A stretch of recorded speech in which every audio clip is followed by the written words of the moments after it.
Selamat pagi pemirsa, bagi Anda yang baru bergabung bersama kami, Anda menyaksikan program Market Buzz yang akan mengulas sejumlah rekomendasi analisis dan informasi seputar market terkini. Kita lihat pemirsa, pembukaan pada pagi hari ini tampaknya Asia ini cenderung melemah. Tapi sebelum kita simak data dari Bursa Asia, kami hadirkan beberapa agenda ekonomi global yang patut menjadi perhatian. Di antaranya cadangan devisa Indonesia di bulan Oktober, kemudian neraca perdagangan China, cadangan devisa dari Singapura, transaksi berjalan Korea Selatan, cadangan devisa Malaysia dan PDB Filipina. Kemudian dari Amerika Serikat, pemirsa, ada klaim pengangguran awal dan penjualan retail di bulan September dari Uni Eropa, neraca perdagangan dari Jerman di bulan September. Dari agenda ekonomi global pemirsa, kita beralih ke dalam negeri, di mana di Bursa Efek Indonesia berlangsung Capital Market Summit and Expo atau CMSI. Bagi Anda yang ingin bergabung, ini bisa membuka langsung website resmi dari Bursa Efek Indonesia.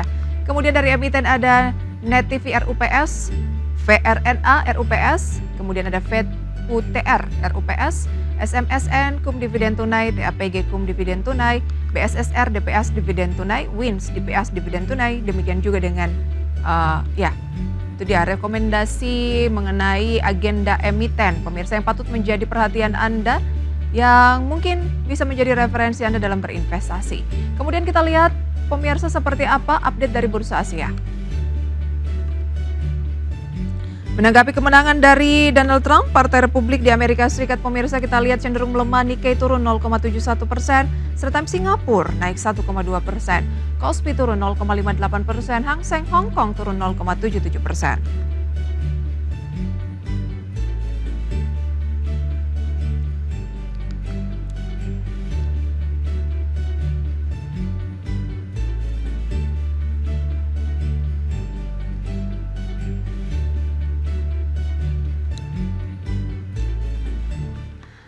Ya, berbanding terbalik dengan Bursa Asia pemirsa, di Amerika Serikat Wall Street justru rekor. Bukan hanya satu indeks tetapi semuanya. Ada Dow Jones, S&P, kemudian Nasdaq, semuanya ini mencapai rekor tertinggi baru semalam. Bursa Wall Street rekor dipimpin perbankan, yang justru pemirsa perbankan ini menjadi penekan utama indeks harga saham gabungan di perdagangan kemarin, dan IHSG tergerus lebih dari 1% ke 7.300-an. Ini akan kita bahas pada pagi hari ini bersama dengan Patrick Georgi, Research Analyst FAC Sekuritas Indonesia. Pak Patrick, selamat pagi. Bisa dengar suara saya? Iya, selamat pagi Pak Patrick. Terima kasih. Selamat pagi Mbak Prisa. Pak Patrick, Wall Street justru rekor pasca kemenangan dari Trump, dipimpin oleh perbankan. Bagaimana analisis Anda mengenai kemenangan Trump? Apa yang membuat kondisi sebaliknya terjadi di Bursa Asia, di mana mayoritas melakukan aksi net sell, termasuk IHSG kemarin yang anjlok lebih dari 1%? Oke, terima kasih Mbak. Benar sekali, memang kalau kita lihat pergerakan bursa Asia, walaupun baik itu Asia negara maju maupun emerging market, memang kecenderungannya mengalami pelemahan. Karena memang itu imbas dari kemenangan dari Donald Trump itu sendiri gitu. Karena memang Donald Trump ini termasuk presiden yang mempunyai sifat proteksionis ya, di mana Donald Trump ini akan berusaha untuk meningkatkan pertumbuhan ekonominya Amerika Serikat. Jadi mereka akan lebih fokus ke arah domestiknya terlebih dahulu gitu ya. Itu juga tercermin dari slogan mereka ya, Make America Great Again gitu. Jadi kita melihat hal tersebut merupakan hal yang memang kita sudah proyeksi ya dari awal. Karena memang kalau Kamala Harris itu mereka lebih fokus ke soal iklim dan soal sosial. Sedangkan kalau untuk Donald Trump mereka akan fokus soal ekonomi. Jadi dari topik pembahasan ataupun yang menjadi concern investor terkait terpilihnya Trump itu adalah 3 hal. Yang pertama adalah dari sisi tarif pajak, yang dimana pajak sendiri itu di Amerika Serikat itu berpotensi untuk diturunkan karena memang Trump itu pro terhadap pajak yang rendah. Hal tersebut memicu kekhawatiran soal inflasi Amerika Serikat. Seperti kita tahu bahwa saat ini kan inflasi Amerika Serikat tengah dalam tren penurunan. Dan juga itu akan disertai dengan penurunan suku bunga juga gitu. Dan untuk tahun 2025, gambaran besarnya yang menjadi angin segar adalah dari sisi tren penurunan suku bunga gitu ya. Jadi hal tersebutlah yang membuat kekhawatiran kalau nanti memang Trump menjabat dan juga pajak memang diturunkan, itu memicu kekhawatiran soal inflasi yang kembali mengalami peningkatan. Seperti itu. Kemudian poin kedua adalah dari sisi tarif impor. Perlu kita ingat bahwa tarif impor ini berlaku bukan hanya untuk China ya, ataupun trade seperti yang sempat terjadi waktu itu trade war gitu ya. Tapi memang Trump sendiri meningkatkan tarif impor untuk para negara yang ingin memasok ke United States sebesar 20%, dan untuk China sendiri itu dipasok ataupun ditetapkan targetnya adalah 60% gitu ya. Jadi hal tersebutlah yang membuat kekhawatiran bagi negara-negara eksportir, salah satunya Indonesia gitu ya. Karena memang kita itu merupakan salah satu mitra dagang terbesar untuk United States. Dalam arti maksudnya China adalah mitra dagang dan juga United States adalah salah satu mitra dagang terbesar kedua gitu ya setelah China gitu. Jadi hal tersebut berpotensi mempengaruhi neraca dagang kita jikalau memang hal tersebut terlaksana gitu ya. Dan yang ketiga adalah dari sisi topik ataupun agenda dari Donald Trump itu adalah soal anti imigrasi. Seperti kita tahu bahwa memang Donald Trump itu cukup keras ya terhadap anti imigrasi, terutama pada negara-negara yang ada di sekitar mereka. Terutama juga memang salah satunya imbas dari China yang sudah mulai melakukan investasi di beberapa negara negara di sekitar Amerika Serikat seperti Meksiko, yang bisa kita lihat peningkatannya untuk investasinya tinggi. Di mana China sendiri itu mulai menginvestasi supaya bisa masuk barangnya lewat Meksiko ke United States. Baik Pak Patrick, berarti ada tarif impor, anti imigrasi, dan juga ada peluang kenaikan dari inflasi ya? Iya, betul sekali. Tapi perbankan kok justru memimpin penguatan dari Wall Street kalau Anda bicara mengenai inflasi, kaitannya seperti apa sih? Apalagi kan akan ada pertemuan The Fed juga ya pekan ini. Oke. Kalau kita bicara soal penurunan perbankan di domestik, itu lebih dari sisi soal foreign flow ya, di mana kalau kita lihat di IHSG sendiri itu sudah terjadi outflow selama sepekan terakhir itu mencatatkan sebesar kalau saya catat di sini itu ada sekitar 2 triliunan lebih keluar dari pasar reguler kita.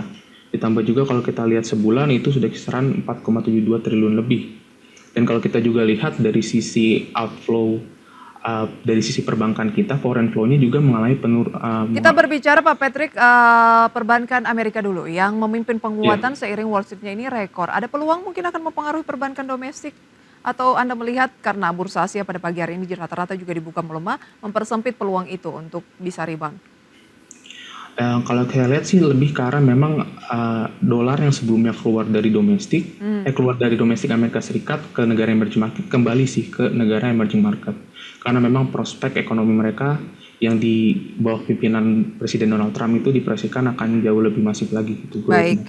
Baik, itu juga yang membuat bursa sahamnya mengalami penguatan begitu ya. Dan kita lihat bahwa dolar memang berkibar di topang kemenangan Trump, emas justru turun dan rupiah berada di 15.800-an. Tapi Anda sudah menjelaskan tadi mengapa kemenangan Trump ini memicu net sell asing. Anda melihatnya sejauh mana kemenangan Trump ini akan memicu net sell asing khususnya di pasar domestik kita sendiri? Oke, kalau kita bicara sejauh mana ya, kita melihat memang kekhawatiran ini tuh bisa tercermin dari indeks DXY yang tadi sempat dimention juga, bahwa indeks DXY-nya tuh mengalami penguatan more than 2%, dan juga US Treasury-nya juga mengalami kenaikan more than 20 basis point. Jadi kalau kita lihat itu membuat asing itu pindah dari instrumen yang sifatnya lebih berisiko, contohnya seperti saham, terlebih lagi di negara emerging market, ke instrumen investasi yang lebih safe gitu ya, di Amerika Serikat. Sehingga kalau kita bicara soal sampai kapannya, kita melihat sebenarnya peluang tersebut bisa terjadi mungkin kita lihat sampai dengan akhir bulan ini ya. Apakah akan ada seperti stimulus tambahan untuk turn back the table, dalam arti untuk membuat arah IHSG kita jauh lebih positif. Jadi butuh stimulus tambahan yang lebih dari itu. Karena memang kalau kita bicara stimulus ataupun sentimen saat ini yang menjadi concern pasar kan lebih ke soal pemilihan Presiden Donald Trump ya. Walaupun nanti hari Jumat nanti kan ada pemangkasan suku bunga, tapi terasanya memang pemangkasan suku bunga Amerika Serikat sendiri itu sudah terprice in di pasar, sehingga butuh sedikit stimulus tambahan ataupun sentimen yang lebih kuat dari itu untuk menambah kemenarikan pasar modal terutama yang ada di negara emerging market, Mbak. Baik. Jadi belum bisa diproyeksi sejauh mana kemenangan Trump ini akan memicu net sell asing. Tetapi untuk pagi hari ini bagaimana proyeksi Anda? Ada peluang rebound, tapi kalau kita lihat tadi tampaknya yang menguat hanya S&P 500, maksud saya adalah Straits Times dari Singapura. Ya, oke, kalau kita lihat ya, eh, pada hari ini kemungkinannya mungkin dia akan coba retest lagi ya support yang ada. Dimana kalau kita cermati secara teknikal, kita melihat di sini ada area 7.320-an sampai dengan 7.360-an, dimana itu merupakan support yang kuat. Jadi kalaupun misalkan IHSG mengalami penurunan, range tersebut akan menjadi range yang bisa kita lihat menjadi support yang akan menahan penurunan. Tapi kalau kita bicara soal seminggu ataupun sebulan ini, kita lihat IHSG akan cenderung bergerak ranging ataupun sideways ya. Di mana pergerakannya sendiri berpotensi di area 7.600 sampai dengan 7.300-an gitu ya. Karena memang butuh balik lagi sentimen ataupun katalis yang sangat kuat supaya IHSG kita bisa kembali ke jalur penguatan. Boleh diulangi, ada tahanan kuat di level berapa? Untuk supportnya sendiri kita ada di level 7.320 sampai dengan level 7.360. Itu support area supportnya. Dan untuk pergerakannya akan cenderung sideways dengan resistennya mungkin IHSG itu ada di kisaran 7.600 ya untuk IHSG sampai dengan 7.550. Baik. Pembukaan perdagangan pada pagi hari ini IHSG di 7.370 turun lagi meskipun tidak sedalam kemarin, masih ya namanya juga masih menit-menit awal turunnya 0,1%. Kalau memang menyentuh support yang Anda katakan tadi 7.330-an, itu artinya tren IHSG berada dalam fase apa? Masih konsolidasi atau?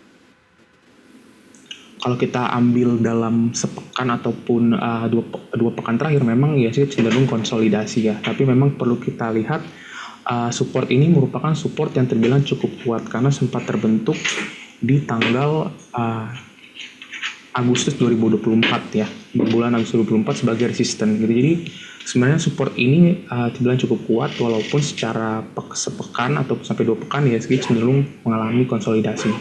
Baik, itu dia ya. Kalau misalnya ke 7.330-an, itu artinya IHSG masuk dalam tren turun ya? Iya, betul sekali. Saat ini masih konsolidasi, kita tunggu peluangnya seperti apa. Tetapi Anda lihat jangka pendek masih akan melemah terlebih dahulu karena tidak ada katalis yang terlalu positif atau yang terlalu besar begitu ya dari dalam negeri yang bisa memboost IHSG kita ini mengalami penguatan. Tapi lebih dominan masih katalis dari eksternal khususnya dari Amerika Serikat yang justru cenderung positif untuk market saham domestiknya ya. Baik. Nanti akan kita bahas Bank Mandiri, kemudian juga BRI, BNI, BCA, Telkom. Ini BRIS masuk dalam kategori saham-saham dengan kinerja paling dalam pelemahannya, masih 5% untuk Bank Mandiri dan juga BBNI. Usai jeda pemirsa, tetaplah bersama kami di Market Buzz.